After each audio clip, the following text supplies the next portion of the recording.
This program is brought to you by Teachers College, Columbia University. Please visit us online at itunes.tc.columbia.edu.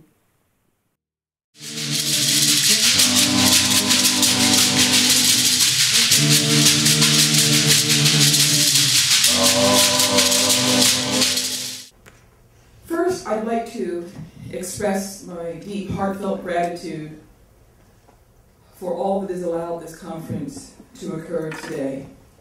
So that certainly includes recognizing Teachers College, the Center for Educational Outreach and Innovation, the work of Dr. Mary Rose Barranca, Allison Vogel, Rick Abisla, and then of course I have to stop there for the sake of time. But if you note in your program, I have taken the time to acknowledge everyone. And if I left out your name, I acknowledged you through an apology. So let's just begin. This morning I'm going to deliver the morning address, the opening address, entitled Achieving Cultural Competence, Acquiring Requisite Knowledge, Attitudes, and Skills for an Evidence-Based Revolution, Bringing Equity and Health to All. That's it.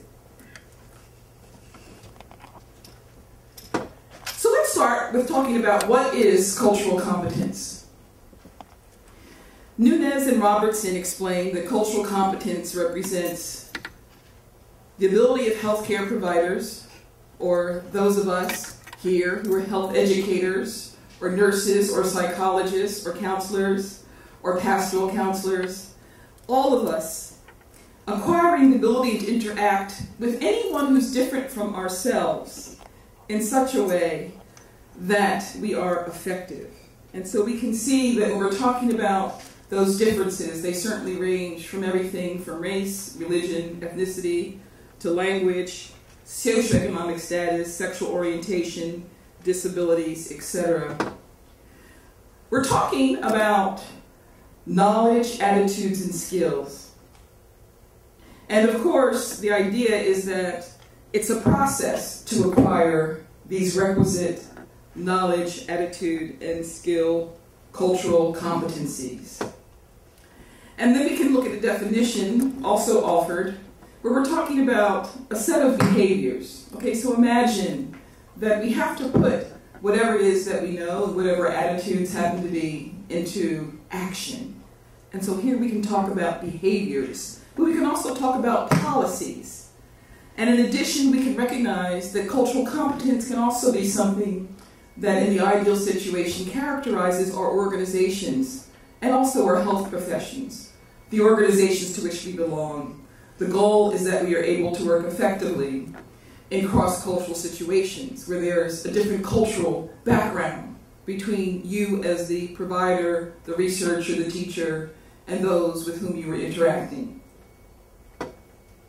And so the result ends up being a very broad training mission. And the idea is that whether we're talking about policymakers, administrators, organizational leaders, or teachers, the idea is that they all can also be assessed regarding where they are in this process. They can be assessed for the level of organizational or the level of individual cultural or multicultural competence. And so we'll see later that we can specifically approach this through the notion of stages of change, drawing upon the work of Prochaska and DiClementi and their stages of change from the trans-theoretical model. So what stage of change are you in as an individual? What stage of change is your organization in? What about your place of employment? Can we say that that organization or that you are actually in an action stage when it comes to acquiring the requisite level of cultural competence? Or might you feel as though your organization isn't even thinking about these things? We would certainly hope that in this day and age, that organizations have really moved toward taking action. So where do we turn for training models? Well, the field of psychology certainly has provided us with a lot because they have certainly taken seriously the mission of training individuals in multicultural competence. As a matter of fact, here at Teachers College, we recently had the annual Winter Roundtable, and we could acknowledge some of those individuals who have contributed to a very large body of knowledge regarding everything from covert forms of racism and oppression. I've talked about invisible violence in my own work, and others have talked about racial microaggressions going back to the original work of Chester Pierce. And so we see what Daryl Ming-Sue has contributed by taking the work of Chester Pierce and also some of the work of my mentor, Dr. A.J. Franklin, who's now up at Boston, and he's been able to recently, in a 2007 article in the American Psychologist, expand and build on that foundation. It's very important that we all realize that he has built on that foundation, because whether you know it or not, that July 2007 American Psychologist article doesn't have a reference to the work of Chester Pierce or A.J. Franklin. So we all want to memorize the roots of the work in the area of racial microaggression and recognize the predecessors who preceded our Daryl Ming-Sue and laid a foundation for his 2007 work. So the idea is that there's a large body of work. And so given this training mission, where do we also turn for guidance beyond our own Department of Counseling and Psychology here at Teachers College and the many authors there? Well, there are accrediting agencies. There are those agencies that set standards. For example, the Association of American Medical Colleges, the Liaison Committee on Medical Education. Of course, we can't forget the Institute of Medicine, because we really listen when they put out a report. And so we can turn to the Association of American Medical Colleges and their definition of cultural competence. And again, we see a recurring theme in terms of the attention paid to behaviors, and of course, knowledge, attitudes, and policies. And of course, the focus on what actually happens in cross-cultural situations. There also are related goals. And so a related goal is that the curriculum in medical school, and by expansion, the curriculum that we all experience during our education and when we are teaching, in the ideal situation, we follow the standard set by the AAMC, and that is that we just don't add on education and curriculum about cultural competence, that we actually integrate it into the curriculum. And this is a very old fundamental concept, and if we had to actually identify the percentage of universities and colleges that have actually infused it or integrated cultural competence across the curriculum, we might not feel all that happy in doing that analysis. But it's a new age, it's a new era of responsibility. And we're hoping that all of you here represent the future of really integrating that curriculum, that sense of cultural competence across the curriculum. That we look out in the audience and we recognize Dr. Nicholas Grosskopf. We recognize Dr. Charles Daramola, our newest graduates from Teachers College who are now teaching in the CUNY system. And with hope, we aspire to the vision that the day will come when we can say cultural competence is truly not an add-on, but integrated into the curriculum. There also are related goals. The idea that there's institutional leadership and support, that the plan and the vision of integrating cultural competence across the curriculum and even having experiential opportunities for individuals to acquire the skills to practice the recommended set of behaviors, that it's really critical that that leadership comes from the top. It's the president, it's the dean, it's the administration that's saying we value this.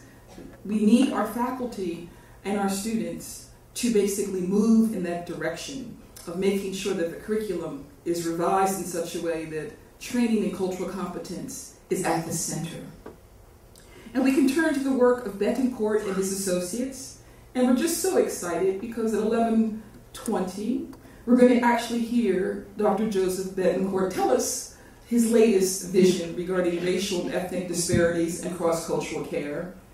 But so many of us in doing our work research come across the very important work and contributions of Betancourt and his associates. And so here we see the concept of it actually being a strategy and the idea that it could actually improve healthcare The idea that cultural competence is at the core of creating the new healthcare system. We're all excited that we see the possibilities of a new healthcare system actually being brought forth with a new administration, the administration of President Barack Obama. What's going to be key is cultural competence. And so we envision all of you here as some of the future national and global leaders who can ensure that the new healthcare system, in terms of what you are doing and what you're training others to do, is going to reflect at the core the importance of cultural competence as a strategy to improve healthcare. In addition, we can also recognize through some of the interviews and focus groups that Betancourt reports on with his associates, the way in which those experts in the field really see a link between cultural competence and health disparities. So that if we're going to move toward the goal of equity and health for all and eliminate ethnic and racial health disparities, or health disparities among all significant groups, whether it's disability, abled, disabled, whether it's those among of a particular sexual orientation and those who are heterosexual. If you look at rates of HIV/AIDS, or we're talking about those between blacks and whites, Hispanics, on and on and on, geographic regions. The idea is that what's key to addressing that situation is cultural competence. But guess what? It's not enough. There's also consensus that we have to do much more, that we have to recognize that there are multiple factors and causes, and that cultural competence alone is insufficient to address those problems. In addition, what emerges from associations that are involved in ensuring that cultural competence is a part of the curriculum, what happens is that typically we talk about standards, that there end up being accreditation standards or training standards. And so we can look, for example, to an excellent example in the AAMC and how they've actually codified cultural competencies, specifically for knowledge, specifically for attitudes, beliefs, and skills, those behaviors that we enact.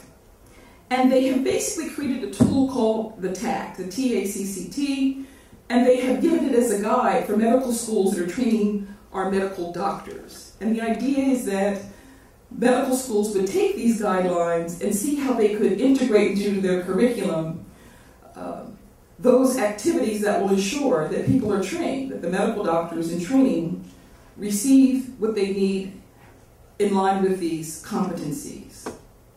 So now we can turn to what we're doing here at Teachers College. And as you saw from the program, many of the people in the audience are fellows with the Research Group on Disparities in Health, RGDH. It's something that I direct.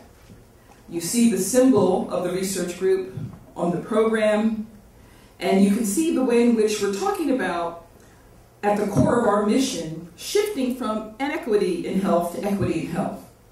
And I'm going to elaborate on that, but we're also very much fostering the 21st century global civil rights movement for equity in health for all. So that is the symbol that very simply shows how we're crossing out with the red, the symbol of the old paradigm, A over B, which represents hierarchical domination, oppression, old ways of thinking and behaving. And we want to move toward or foster non-hierarchical equality, where we're all equal, new ways of thinking, acting in the world. So we're responding also to a call that's been put out for this global movement, whether we look at the work of Congressional Black Caucus leader Donna Christensen, who noted that health disparities are the civil rights issue of the 21st century. Or we can turn to the leader of a prior civil rights movement, Dr. Martin Luther King Jr., and turn to his quote. He said, "Of all the forms of inequality, injustice in health is the most shocking and the most inhumane." Now, another thing that we're doing here at Teachers College through the research group on disparities in health is that we're training global leaders to work alongside community members as they self-determine and sustain their community's own health. And so we have individuals in this audience right now who've traveled to Togo, Africa, Haiti, Jamaica, India, Kenya, Africa, and they represent this mission of global leadership training. And we invite others to join the research group as fellows, and also to join what we also started called Global Help. HELP standing for Health Education Leadership Program. And we see ourselves as launching a new transdisciplinary field of equity in health. And so there are some mechanisms for training these global leaders and promoting a new field of equity in health, so that you perhaps have heard about the Certificate in Health Disparities Reduction, the way that we're using online education to have a far-reaching impact. We're also planning an online MA degree so that we can also do that. In addition, we're shifting the discourse. That in this era, we seek to talk about what we want. Health equity for all, instead of what we do not want, health disparity. So that's part of the rationale for this shift. And so we also are shifting the paradigm. The guiding paradigm are guiding personal paradigms. The paradigms that guide us in our professions, in our work, in terms of our very identities. We're shifting from that old paradigm symbolized by A over B to the new paradigm. And we feel that the new paradigm presents the conditions for social justice, freedom, liberty, the pursuit of happiness. So where do we find such preparation for being a global leader? Because we're putting at the core of our work here, valuing such preparation. So we can turn to multiple sources in search of that preparation, in search of that ideal training. We could even consider the words spoken January 20th on the Mall by our new President, Barack Obama. And if we examine his words, we see what we can call that new paradigm language. So what are some examples of that new paradigm language? Here, talking about all are equal, all are free, and all deserve a chance to pursue their full measure of happiness. Other new paradigm words that we saw, the extent to which, just as I mentioned, we're training global leaders to work alongside community members. Here we see President Obama speaking of a pledge to other nations to work alongside you, not that old paradigm of A over B, where we seek to tell you what to do or impose upon you our models, but instead to work alongside you to make your farms flourish and let clean waters flow. Nana Karamtama Ayabuafo, as we saw, is not just a master drummer, but someone who is dedicated right now to bringing a water project, a clean water project, to a rural community in Ghana, to nourish starved bodies and feed hungry minds, to also bring microfinancing projects that allow women to grow food, to feed their families, to feed entire communities. So the idea is that we cannot be indifferent to the suffering outside our borders, nor can we consume the world's resources without regard to effect. Our gasoline addiction. You know, as we saw symbolized when Nana was playing, things fall apart. Was that beautiful coping with things falling apart or what? You keep moving forward. The idea that the shopping, how many of us don't shop like we used to? Okay? For some people that's a problem, but for others of us it gives us a sense of we're coping, we're making it through. But the idea is that we cannot consume not only resources, but perhaps we cannot afford to have that credit card debt that we had. So the world has changed and we must change with it. And when things fall apart, even when things end up in ashes, that's when the phoenix can rise from the ashes. So consider other new paradigm words and trends. For example, landmark education. There's a landmark forum for teens, for young people. There's an advanced course, there's a self-expression and leadership program. And so there are many of you in here who heard me back in 2005 talk about my experience and my sense of urgency that this was an education for living that you could get in 3 days, and I highly recommended it. And then going on to the advanced course, the Self-Expression Leadership Program, to be challenged to create a possibility for your transformation. Now, what did I create? I am a global leader, training other global leaders to assist, to work alongside communities in becoming empowered to self-determine and sustain their own health. That was 2005. And I even drew a symbol of my project in the Self-Expression Leadership Program, and I had a motto, linking lives across the Atlantic. And lo and behold, what I drew in a notebook of hands that were clasped like this, in 2005, in 2008, my fellows sat at a table and came up with that symbol. And I didn't even realize it till about a week ago. So the idea is that when you create a possibility for something, and you draw and you envision that we're living in an era when this really helps things to manifest, and that we're literally creating our own reality. And so Landmark is powerful in giving you an opportunity to create your own possibility of transformation. And note, I am the most powerful words you can use in creating that which you would like to bring forth. I am the possibility, I am being. So that's an invitation for you. And then there are other new paradigm words and trends. Some of you have heard of The Secret. Raise your hand if you've heard of The Secret. If you've seen the DVD. I recently read the book, and I realized, wow, there's nothing like reading the book. And so I recommend that everybody spend $20 and read the book, so that you can see what Rhonda Byrne in 2006 has given us. The law of attraction, that your thoughts are magnetic. Okay, so here we are, we're talking about cultural competence education, we're talking about launching a new field of equity in health, we're talking about training global leaders, but guess what? This is in the new paradigm. It's not like the old paradigm. You see, in the old paradigm, you could basically sit and be spoon-fed in education. Yes, yes, give me that education. Oh, I just have to be passive. Yes, physician, give me the prescription. Tell me what to do. How do I take it? The new paradigm, it doesn't work like that. Other new paradigm words that President Obama spoke, it's a new era of responsibility. And so you've got to take responsibility for your thoughts. What are your thoughts? Are you thinking, this is going to be a very slow process? Oh, this is going to be a very slow process. Oh, this is going to be a very slow process. Guess what? It's going to be a very slow process. Oh, I am going to do X, Y, and Z. I can't do X, Y, and Z. I'm going to do X, Y, and Z. I can't do X, Y, and Z. Well, guess what? You're sending out two messages. They magnetically attract things that are on the same frequency. So you're a human transmission tower.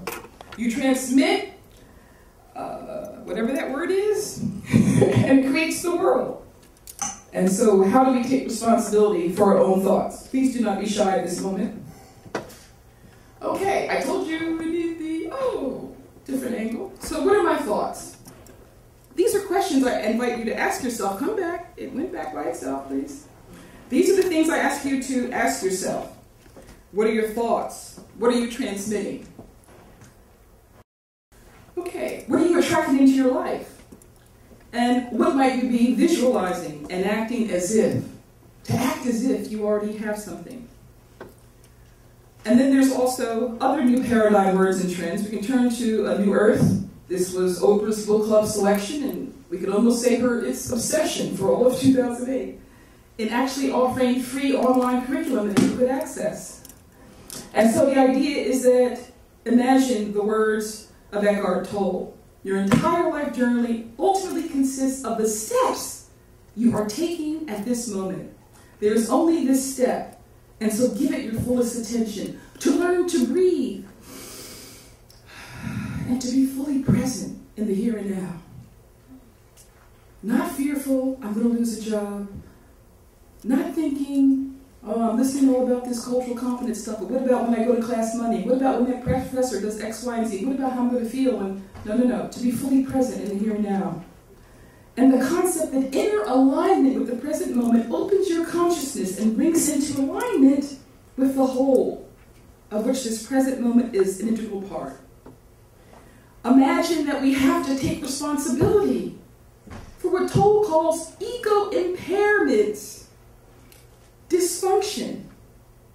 The idea that we have to become conscious participants in the creation of form.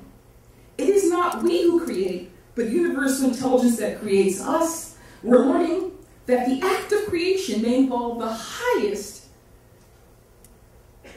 level of energy, quite intense, that it's not hard work, it's not stressful. And that whenever we're feeling, imagine, whenever you're feeling stressed out or a sense of struggle, the idea that the ego is present. If we encounter a negative obstacle or something, if we're feeling stressed out, our ego's been activated. Now you may have to, I'm going to try and break it down in just 2 minutes, but the idea is that the stronger the ego, the stronger the sense of separateness between people. So we're talking about bringing equity and health to all and equality. If I'm walking around feeling like, oh, let's exclude those people. Oh, let's exclude those people. Oh, we didn't invite those people. But if we are inclusive instead, but when we are exclusive, when we're separating, oh, my country, my religion, my shoes are better than her shoes. My car is better than his car. My country is superior to your country. My language is better than your language. My species is superior to your species. But the idea instead that what we like to attain is a situation where we are fully conscious of how our state of consciousness is helping to create the world. And so, can you be fully present in the here and now and overcome any ego dysfunction that can contribute to that sense of separateness? I'm separate from, I'm better than, I'm above. We are exclusive, we don't invite, we're superior to. My country's better, my religion is better. What about that sense of oneness with all of humanity? And then we can also turn to a book that we have in the back, Tigray Speaks, Lessons for Living in Harmony. So Nana, as you can see, is quite busy. And the idea is that some of the key concepts involve unity, interdependence, the concept that what affects one affects all. And we have just gotten a global lesson in this, that what's happening in one economy affects a global economy. And so what affects one affects all becomes a consciousness and awareness that's a part of this new paradigm. And it's important for us also to realize that a community experience, such as a conference, as a temporary community, or when you cook a large family meal, that you are actually creating in that community a healing experience. And so it turns out that this book, Tigray Speaks, that some of those core values constitute an ancient African wisdom. Tigray is actually an African angel who came forth from the womb of creation as a spark of light with the angelic host. Now, how old is Tigray? Tigray was with the very first communities to stand upright in Africa. Tigray was with the very first communities to stand upright in Africa. So this is pretty ancient. So when we talk about spirituality, or we talk about New Age spirituality, we're talking about what is ancient and old and African. And that wisdom has been infused into the HIV/AIDS for Education Training Manual as the values that guide that training. That when you have a buddy in your training, it's about unity. It's about interdependence. It's about what affects one affects all. It's about when you come 20 minutes late to training, if we're trying to get this training done on a mountain in Ghana, in a village in Sierra Leone, in the middle of 3 hurricanes in Haiti in August 2008, we need you to be on time. What affects one affects all. Okay, so that's a consciousness that is a part of the Career Education Training Manual. And then there's some of the latest information that just came forth recently from Tigre. And so Tigre said, do you realize when we were singing Hair, it's the dawning of the Age of Aquarius. Some of you don't remember that because you're younger, and that's why we really need you to be listening now. That it's now the Age of Aquarius. It has arrived. It's been here about 4 or 5 weeks now. And what it means is that what you speak will manifest very quickly. So if you say, I want a new lover, it's going to manifest very quickly. If you say, I am a global leader, training other global leaders, it may manifest very quickly. 3 fellows show up at my door. Oh, Professor Wallace, I want to be in your project. I want to join the doctoral program. Okay? But don't cancel out what you call forth by saying, oh, it's going to take a very long time. Oh, we can't get any money. The economy's bad. Oh, nobody's going to have any grant funding for us. Or, oh, no, I can't do it. Oh, or I don't want to give up football season, so I'm not going to do it. So pay attention to your language, because what you say can manifest very quickly. And pay attention to what you feel. Because, again, if I am in the here and now, centered, aligned, what I feel is a guide. If it feels good, do it. If it feels bad, warning, warning, warning, warning. You're thinking something, countdown to negative manifestation. You're a transmission tower. You're feeling bad. You're thinking something bad. You're thinking, I'm not going to do well in this comprehensive exam. You're thinking, I'm not going to do well in this comprehensive exam. Anxiety, anxiety, heart palpitations, insomnia, dysfunction, collapse, things fall apart. Or you're thinking, I am calm, centered, and balanced. I am calm, centered, and balanced. I am moving forward. I am achieving at my highest potential. And so some of the tools that we use in the research group on disparities in health, also available today, at least a few copies, to help launch this new field of equity in health. And then what we're giving away free today is the Journal of Equity in Health. That's available in the back, available on the front, right on the floor in front of me. And this is our tool to collectively launch and sustain the new field of equity in health. And then we have the HIV/AIDS for Education Training Manual, where we're building local and global capacity. Again, I mentioned Sierra Leone in 2005, where Dr. Richard Conway did a training. And then 2006, Nana Karantama in Ghana directed a Detroit training.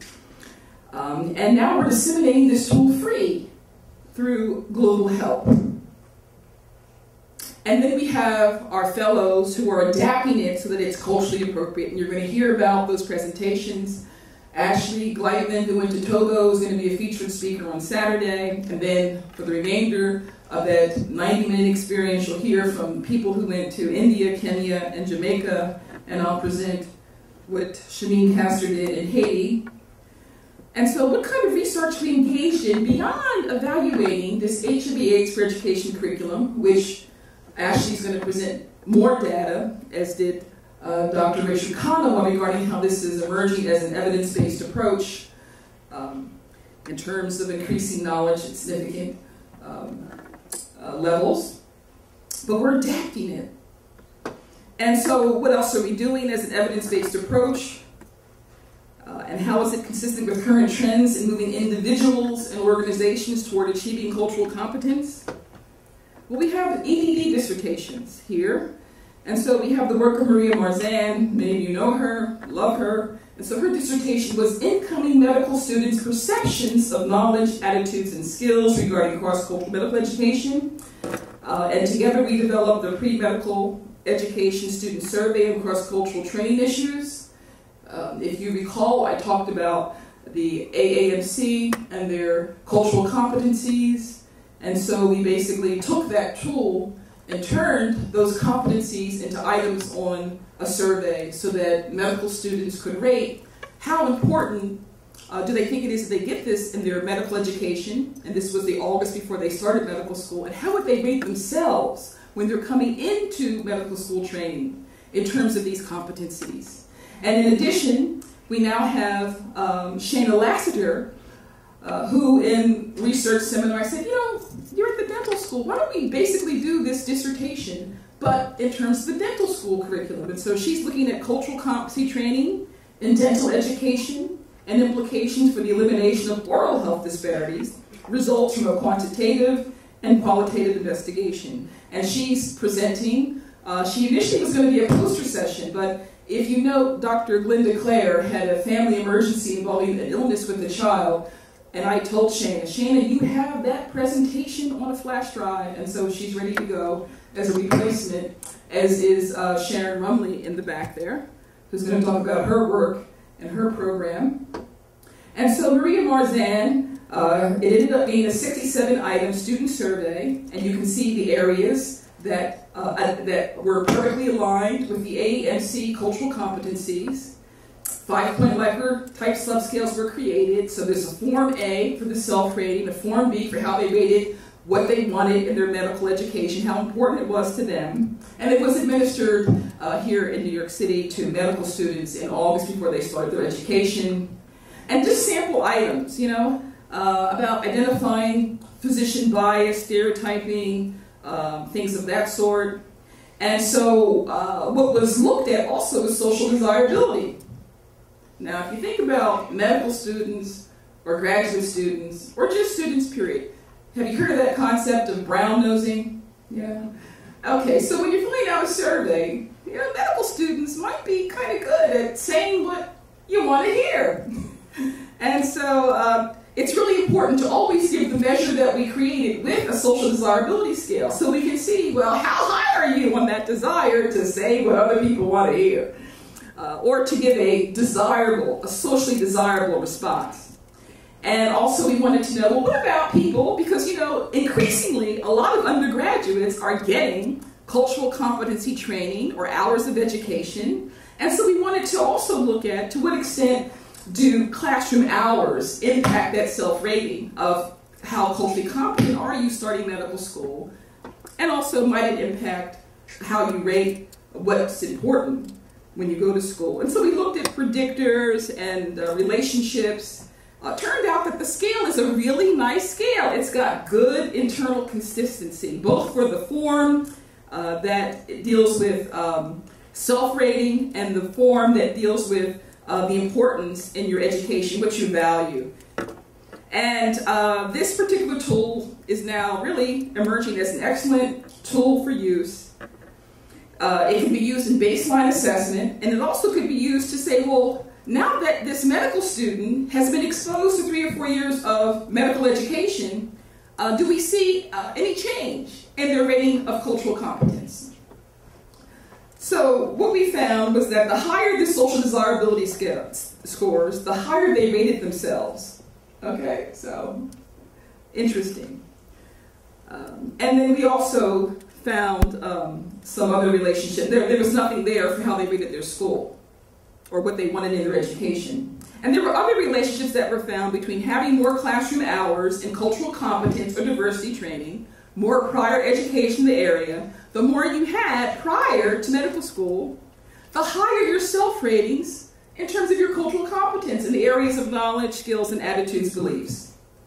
Okay, so, and you also thought it was more important that your medical education covered these kind of things, this cultural competence training, if you already had some education. So now we can really see how, when we talk about infusing cultural competency training across the curriculum, we can now see how important it is that it starts with our freshmen who are going to college, that they get something that's infused across the curriculum through their freshman, sophomore, junior, senior years, because if those individuals decide to go into the healthcare professions, whether it's medical school, nursing, health education, it's likely that they're going to value it more. They're going to come to a place like Teachers College expecting on the graduate level that professors are doing what Nicholas Grotzkopf is doing at Kingsborough, that he's talking about issues of cultural competence and cultural sensitivity. And they are also likely to just to be loving people because they worked with him. Okay, so what are some of the best predictors of a higher self-rating of overall cultural competence? Well, the more prior classroom hours and cultural competence training you had, the higher your income tended to be, and you tended to not be born in the U.S. And there were quite a number of individuals who were, of course, from various places pursuing their medical education here in the United States. And the best predictors for higher Form B, in other words, higher rating of the importance of cultural competence training in the upcoming medical education, well, those tended to be women. They valued this more in their education. They were older, and they had more prior classroom hours in cultural competence. So it just makes the point that I made earlier. And we're hoping, certainly, that there are other positive trends that are going to expand, such as residency programs following the Accreditation Council of Graduate Medical Education and the standards that they're setting for cultural competence training, and how they're increasingly putting emphasis upon this. Of course, the Institute of Medicine has recommended cross-cultural curricula be part of the training of clinicians from the undergraduate level through continuing medical education. So even if individuals were certainly coming, you're already having physicians, they're coming to a conference like this, and in the ideal situation, we were offering CMEs, that's what's really valued. That's what's expected in this new era of responsibility. What are you doing? Because even if your current undergraduate or graduate education has not integrated and infused cultural competence training across the curriculum, in this new era of responsibility, it's up to you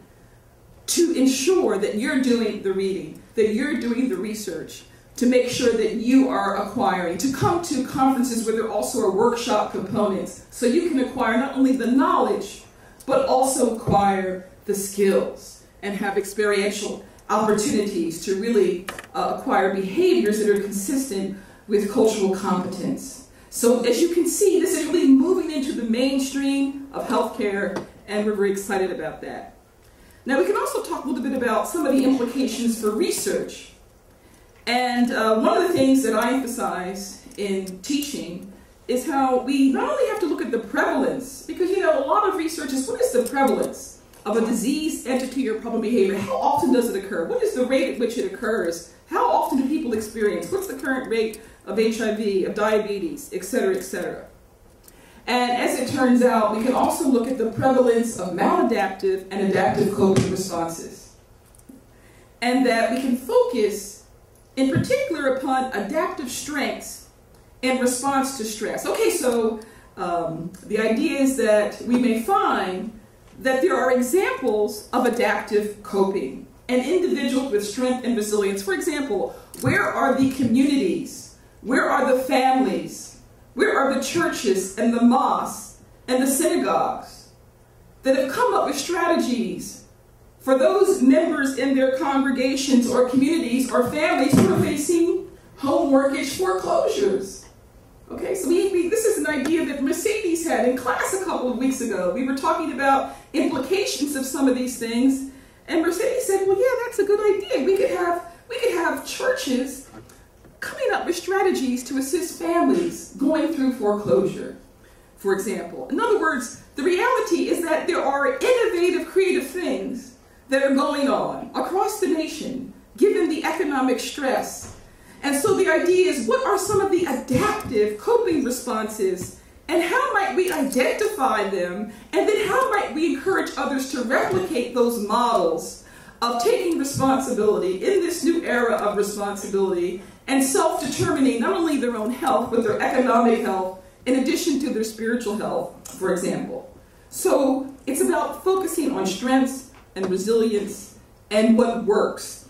What constitutes an adaptive coping strategy for those facing certain kinds of stress in the larger social context? Because as we know, health disparities and eliminating them has everything to do with not only focusing on how we can improve individual level coping, but focusing on the larger social context.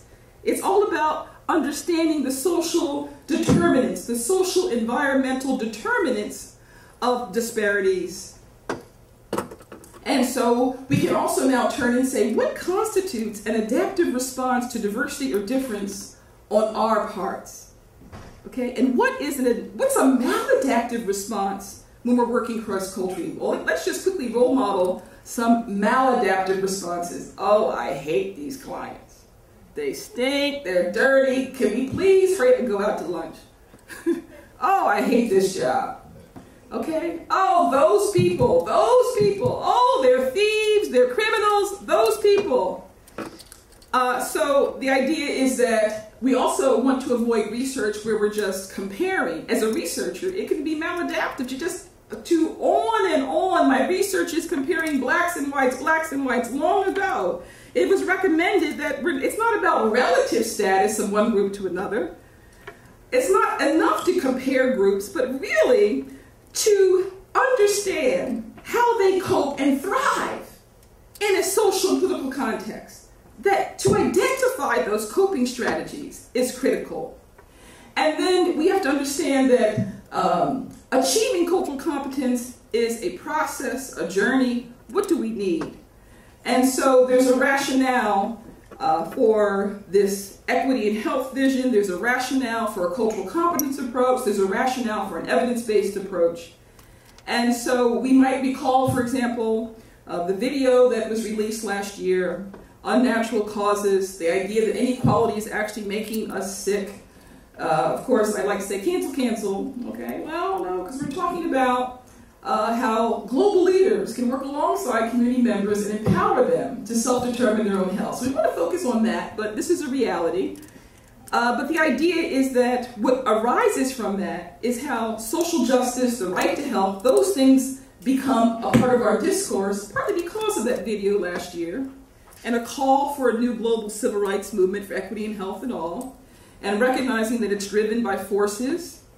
13 forces have been identified in the volume, and I'm not going to go through all of these. We've already talked about the paradigm shift.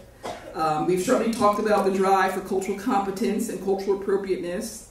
And I'm going to give you a preview of tomorrow's morning's panel by just saying that it's so important that we understand that what's happening in the social context also involves this crisis involving incarceration that's closely tied to addiction and the HIV/AIDS epidemic. So I won't go through all of this, but it's a common reality that we're facing a crisis involving our U.S. prison industrial complex, that large numbers are incarcerated, that these statistics are really quite shocking, that we're leading the world in incarceration, and that certainly there's the view that racism has been a part of this, the past 30 years, the high levels of imprisonment. And in addition, we can also recognize that we need to figure out what to do with those who are returning to the community. So there's an urgent issue involving reentry. So we're going to have a panel and community forum tomorrow that will deal with those issues. We're hopeful, though, because we're also perhaps about to see in New York State mandatory minimum sentences turned or repealed, and so we're very hopeful about that. And we're going to have Fully Love give us his views. So we're seeing some of his views about the HIV/AIDS epidemic and incarceration crisis, but we'll see what's his current thinking, and he'll start us off tomorrow before we have that particular panel discussion. Now, my challenge to you is very simple, that we need to learn adaptive responses. I role model the maladaptive response. I don't want to work with those clients, those criminals, those drug addicts, those people. Separate, ego dysfunction. Ego dysfunction. I'm superior, I'm separate from them. I'm superior to them, I'm separate from them. But we need to learn adaptive. We need to learn a new set of ABCs, effective responses, empathy, respect. Those are the affective responses that are ideal. Behavioral responses of basically providing standard services at the very highest level, not discriminating at all in our behavior, no stereotyping, no somehow referring white males for more colonoscopies than black males, that we literally are engaged in behavioral responses that show that we are the embodiment of treating others as though they are equal, as though we are not separate or superior to them. And cognitive responses also need to be adaptive. Cognitive responses of thinking things such as, well, certainly not thinking the thoughts of I'm better than, but instead coming from this new paradigm of equality. So in this way, I offer you the charge for this conference, which is that you contemplate the extent to which you want to be a global leader who's helping to learn these kind of adaptive responses. And the question becomes, who are you? Are you someone who's going to execute these adaptive responses? Okay. Who are you? Are you someone who can express acceptance, respect, and empathy? And then finally, I'm also talking about something that's called the 3 R's. And in terms of these 3 R's, they are to be responsible, reliable, and relaxed. And so I'm asking that you consider this particular affirmation to be responsible and reliable in this movement to bring about global equity for all. I am who I say I am. I do what I say I'm going to do. If I ever fail to be or do what I said I would, I apologize and recommit. And then that affirmation that people taking the comprehensive exam should be doing daily and before they do anything associated with their dissertation, and that all of us should do so we can be centered and aligned. I am calm, centered, and balanced. And with that, giving you the new 3 R's, giving you the ARE, giving you the ABCs, I'm going to be who I said I would be and end on time or close to it. Thank you so much. We're now going to take a break and come back in 15 minutes and hear what we are so excited about, and that's the keynote address of Dr. Joseph Betancourt. So please, exactly 15 minutes, come back.